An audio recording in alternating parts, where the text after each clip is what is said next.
cracks me up every time. Um, also, in reading your papers, your reflections, then again, we need to talk about internalized oppression and internalized dominance. So, that is what we're going to talk about today. What that looks like in our own lives. How do we go about unlearning those things that we have programmed into or have been programmed into us? Um, so we'll define that. We are then going to examine the impact of that on our everyday lived experience and the lived experiences of others. And I can't say that. Okay. And review tools for disrupting that programming. Side note, I need someone to help me. At 2:30, we are taking a 10-minute break because I need to jump on and tell the admin council at UAMS why they need to do something. So, 10 minutes. We're going to take a 10-minute break, but I need you to help me make sure we are breaking by 2:30. Cool? Yay! All right. We're going to go through these briefly, but I do want to go through them because we're going to have more small group conversation than normal. So we definitely want to remember our touchstones and touch points. Randall, you got intent versus impact?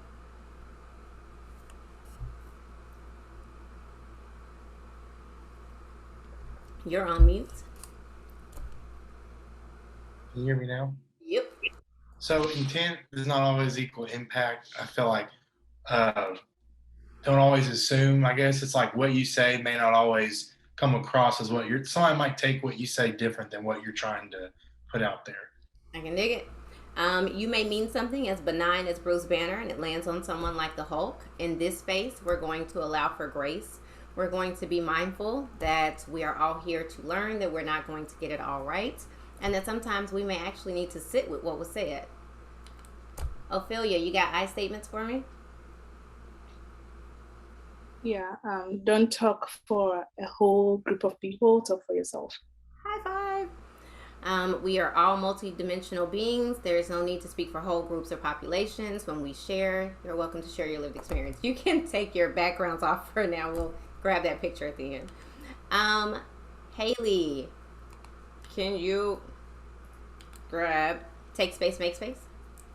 Yes, if you are usually one to not talk so much, be mindful of you speaking more and taking more space. And if you're one to be a talker, be mindful of making space for others to talk also. Agreed. Look at your Rodrigo. All right. Rodrigo, can you take the Vegas twist? Oh, okay. Maria, can you take the Vegas twist? Yes. So whatever we say in this room stays in this room unless someone gives you permission otherwise. There you go. What's said here stays here. What's learned here you take with you. Amanda, Katie, can you give me don't yuck my yum? Yeah, let people enjoy things. Don't put down what someone enjoys. Right. And be mindful of your facial expressions. We know that our facial expressions can shut someone down. So just if someone's going to be vulnerable and transparent enough to share their lived experience with us, that we're just mindful of our facial expressions. Don't defend your allyship. Steve, can you take that one?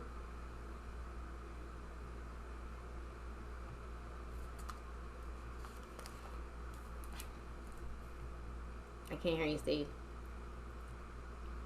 You're on mute. Double mute is apparently a thing. Nope. Maya, can you grab don't defend your allyship while he's working on that? Yeah. Basically, like you don't decide that you're an ally, like your actions do. So it's not up to you to say that you are. It's of that community to decide if you are. And we're going to assume that if there is something good for you to have done for a group or population, that you have done every single thing that you can do. We're going to assume good intent. So it is not necessary for you to say or tell us all the times that you went to this protest or did this in activism. We're going to assume that everyone here has always been the best ally or co-conspirator possible. As always, culture of humility. Be mindful that we do not know everyone else's experience, and each person is the owner of their own experience, and that we are always looking for windows and mirrors. Okay, you're gonna need a piece of paper. Piece of paper.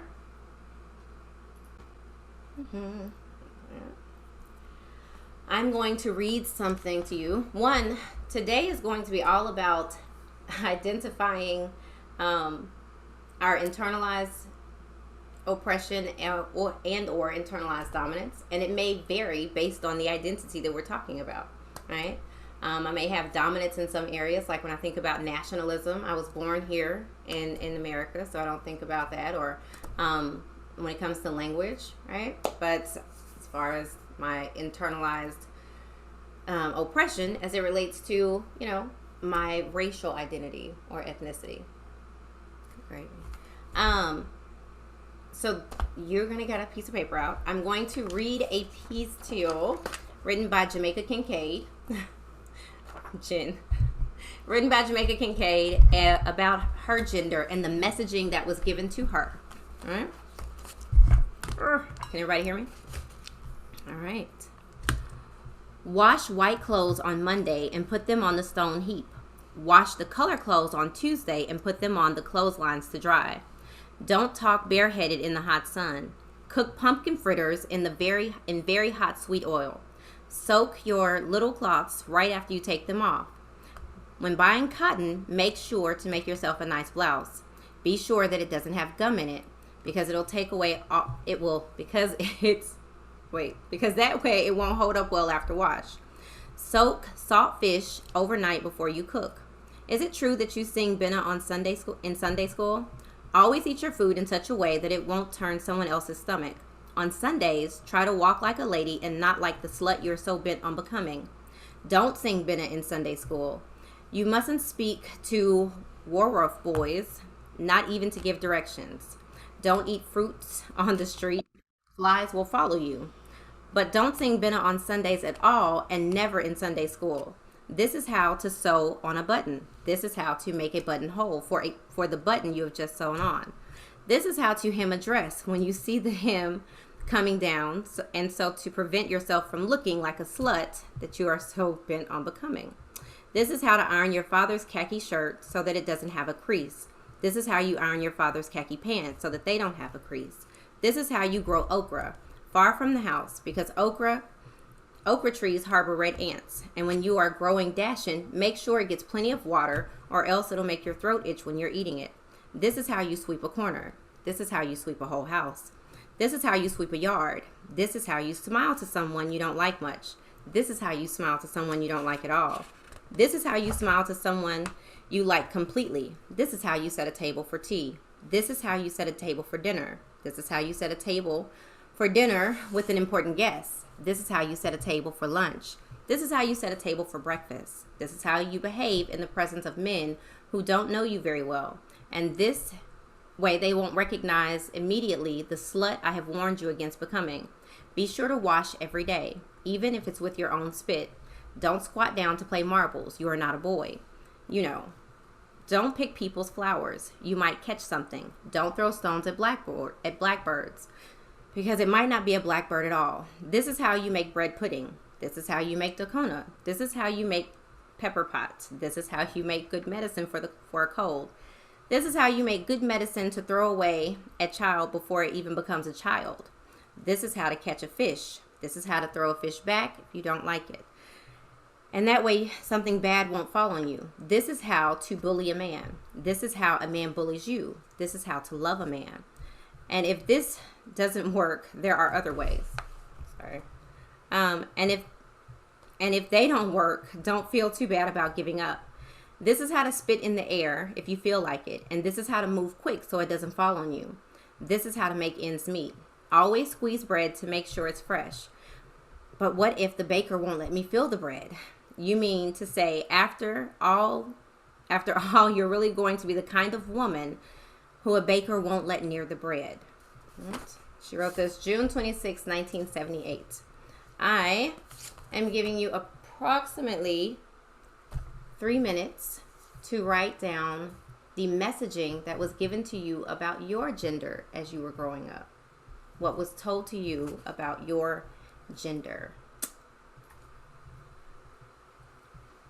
Set a timer for 3 minutes.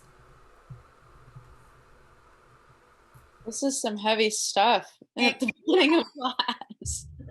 Oh, we're not even halfway through for today.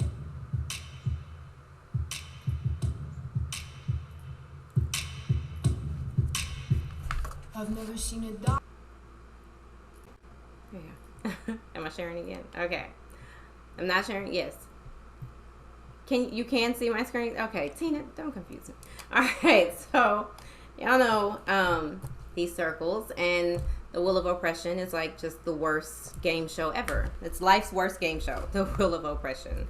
But if we are going to be the public servants that we say we are, then we're going to need to understand not only how these systems impact us, but the implications they have in the everyday lives of others, how we internalize that messaging, right? How we're socialized to understand things, and even how that bias is reinforced as we continue, through our lived experience.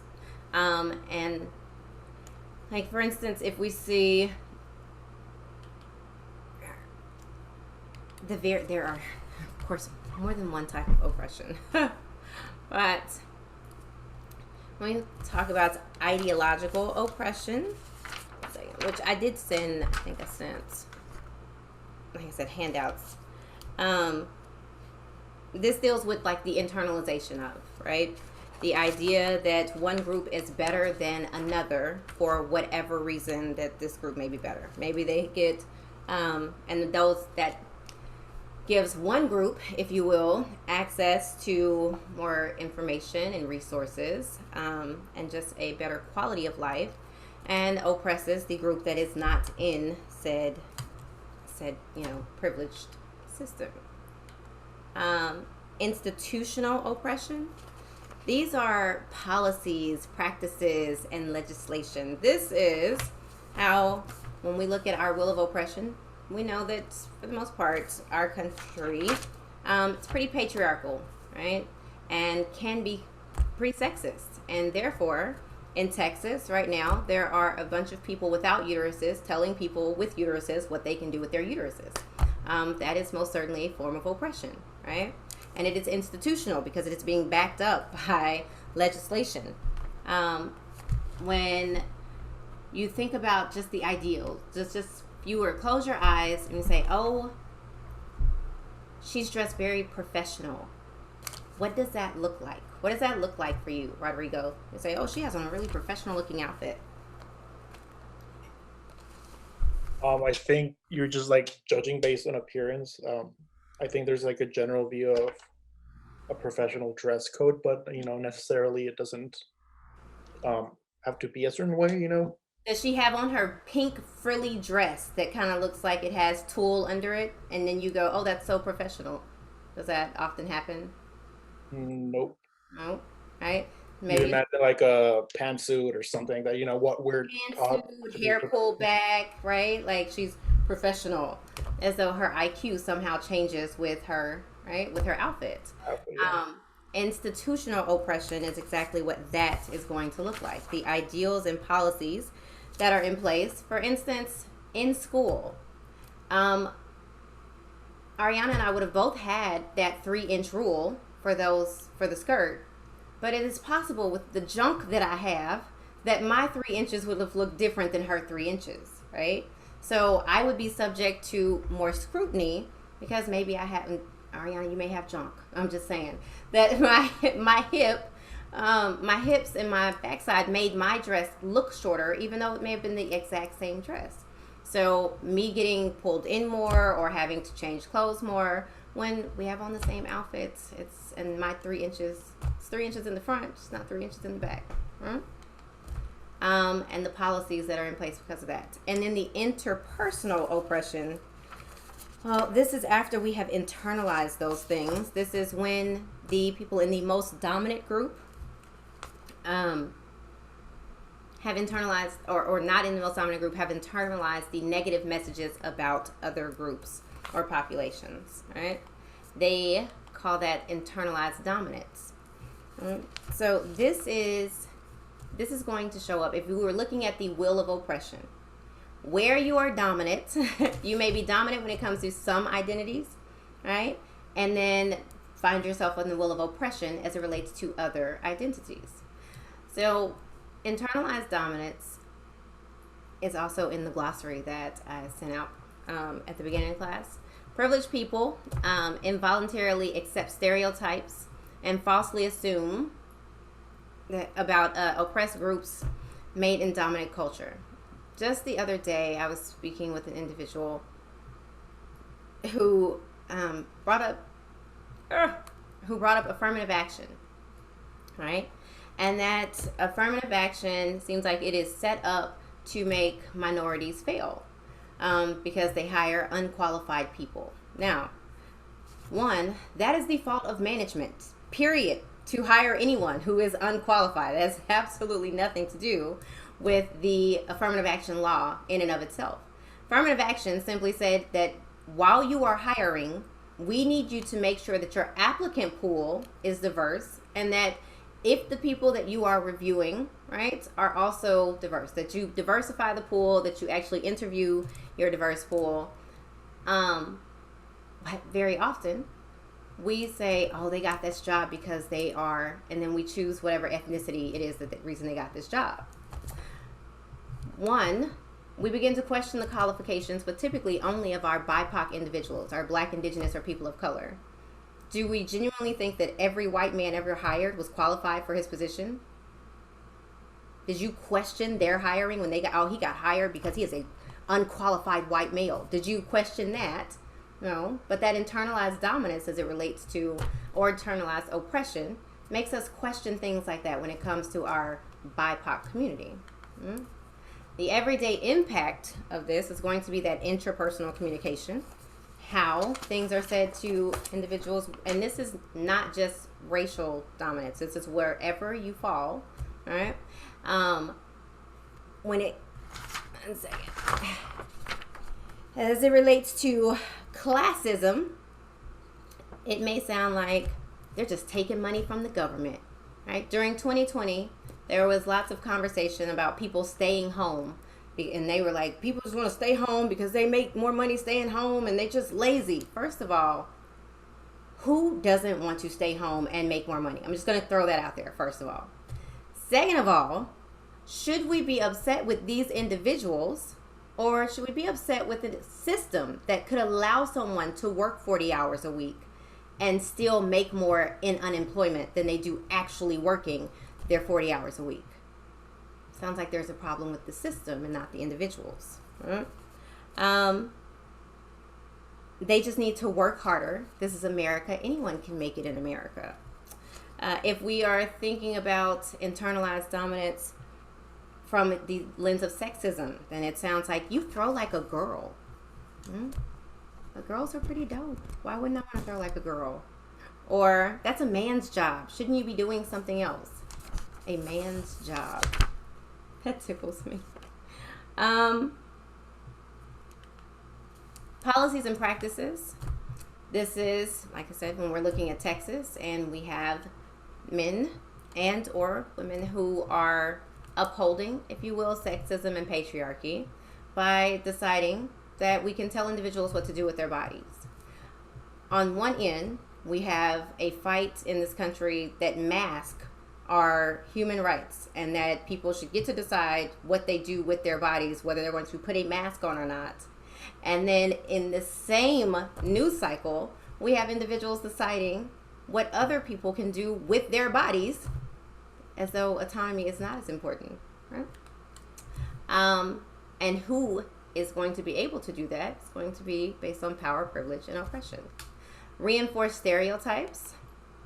Assimilation. Any time we are asking another group to make themselves small to fit into our culture, whatever that culture is, it is a form of oppression. When we say things like, why don't you just learn to speak English? You mean on their way here from their, bomb-ridden country when they were just simply trying to flee for their safety and they grabbed their only belongings. They should have learned English on the flight over, right? And being patient with that. It provides internalized dominance provides a false worldview and can make it harder to humanize because it's not our lived experience. When we were talking about bias, remember, the further away from your own experience, very often the stronger the bias. So being mindful of what that looks like. And it can be as simple as when we talked about language being a labor of love, which we'll talk about a little later. Religionism, when we say Merry Christmas instead of Happy Holidays. Or ageism, when we're saying you have so much to learn or you're too old to understand. My mother, unfortunately, she FaceTimes, she TikToks, she Instagrams, you name it, she does all the tech.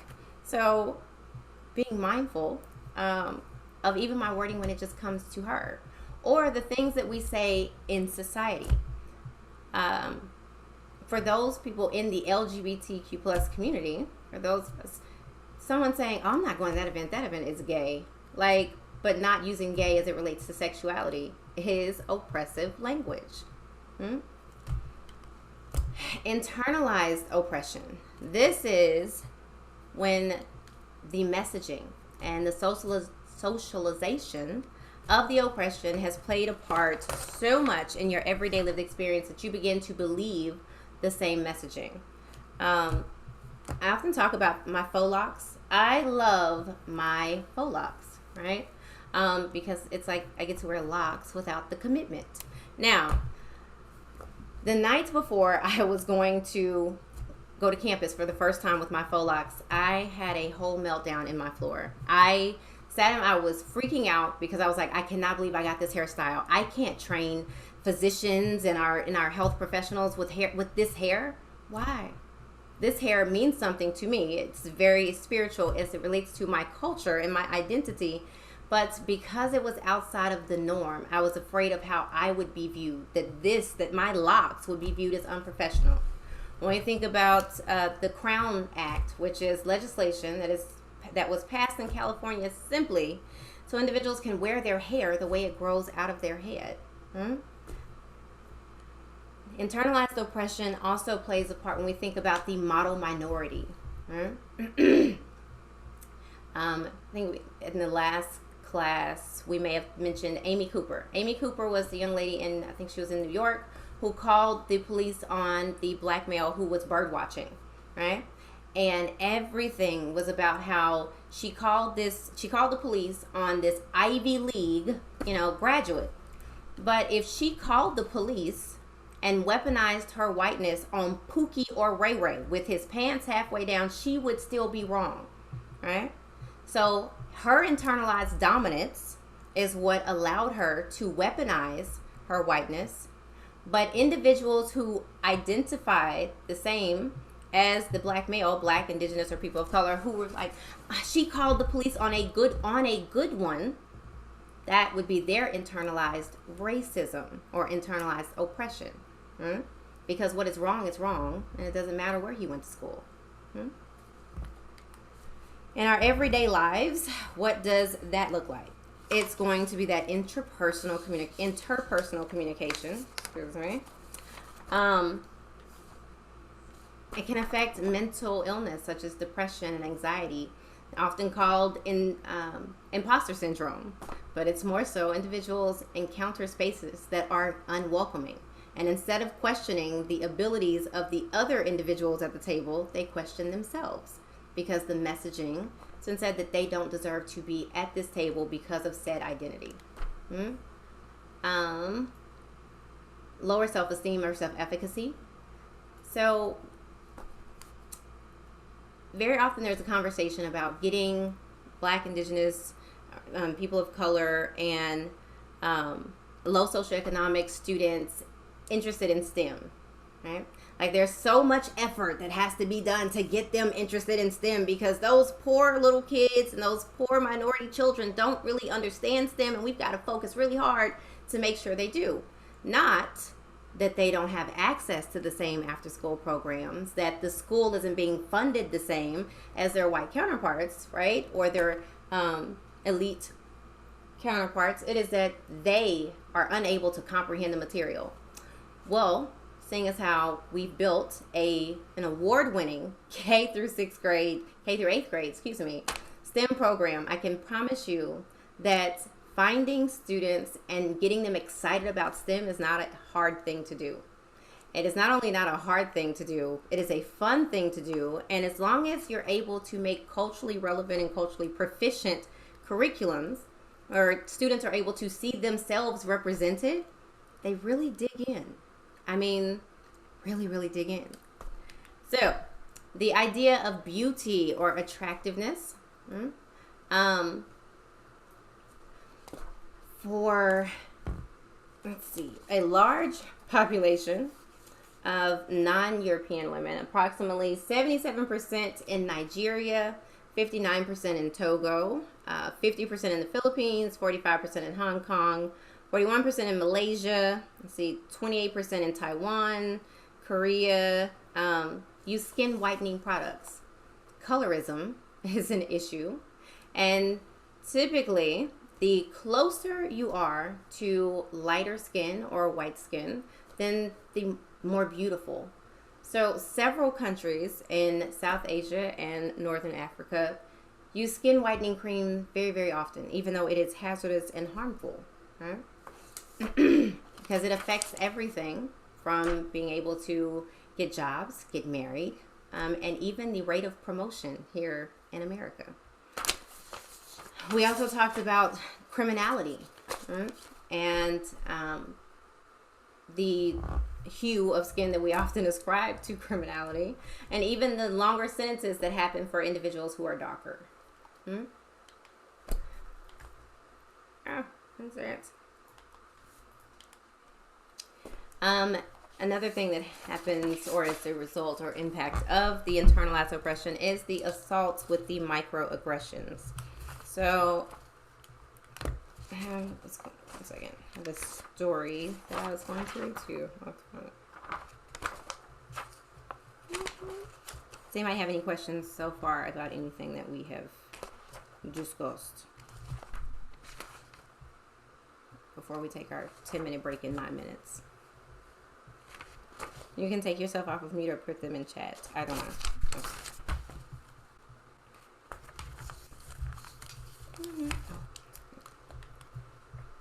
Oh, that's not it.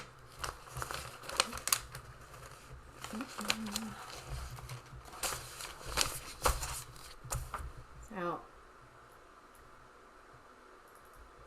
language, as we said, is a labor of love, and we've already talked about things that we are going to remove from our vocabulary. Like what is something that we are, at least in this class, not going to say as it relates to populations, because we want to speak to the cause and not making it the burden of the people who are being oppressed.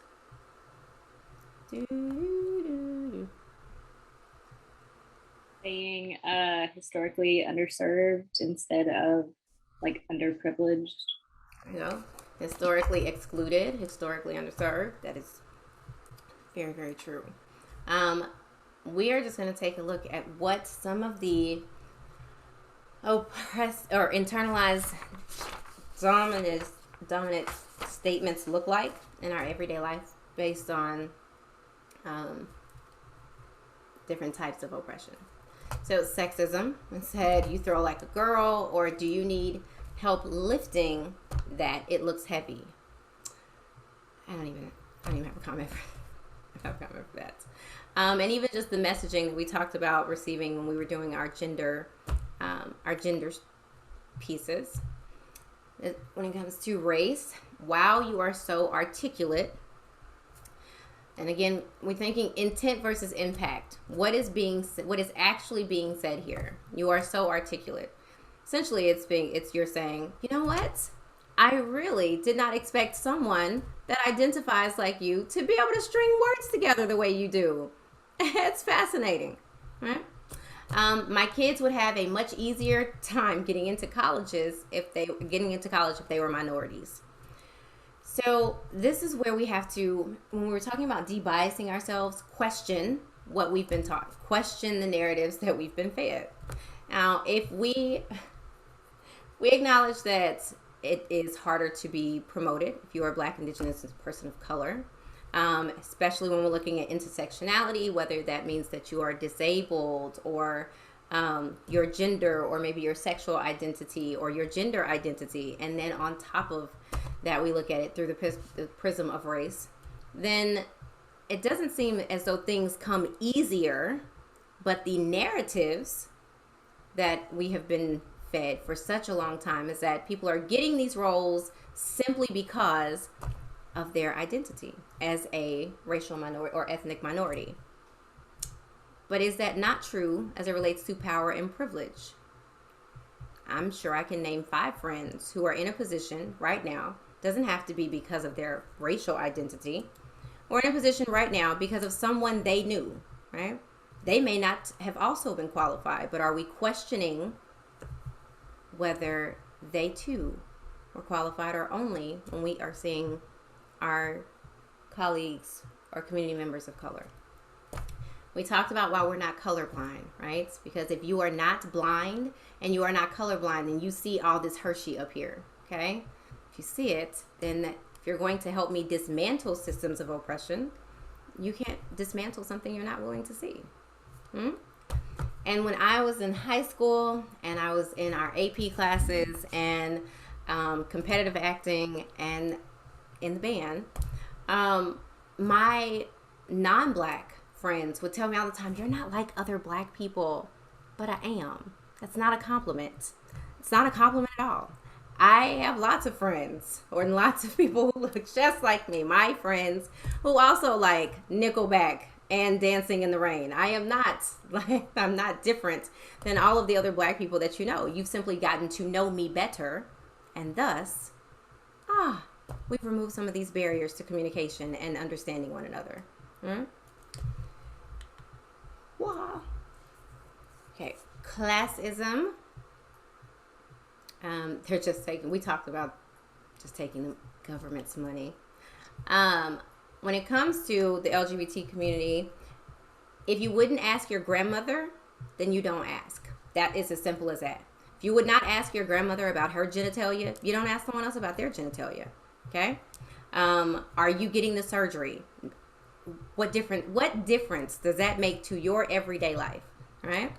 And asking someone their pronouns, right? Their personal pronouns, not their preferred pronouns, but simply their pronouns, is as kind as asking someone their name, right?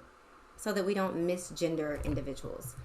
My name is Amber. My friends often call me Am Bam, right? So if I say my name is Am Bam, it's not going to hurt you to simply call me what I've asked to be called. We do this all the time for people who are named William, who want to be called Billy, or Richard, who want to be called Dick. We simply call individuals by what they ask. Pronouns are no different. And always use the grandma rule. If you wouldn't ask your grandma, then don't ask that person. Huh? Ableism. I really don't like the word retarded. It bothers me a lot. But you're acting really retarded right now. You say that in high school all the time. Or she suffers from individuals who are disabled did not ask to be your inspiration. Okay? So when you say things like, oh my, you went to college? That is so inspiring. Are you not in school? Why is it inspiring? Because this person is in a wheelchair. They are still human. They still need to make a living. So our disabled population did not ask to be your inspiration simply because they are different from you. Being mindful that everyone needs to be able to make a living. That is the goal for most of us in life, right? Is a victim of or suffers from, or you're doing a great job of that on your own. You mean like opening doors? Because if you weren't standing here, that person would open the door and still get in the building and live their life without you, right? So internalized dominance, internalized oppression.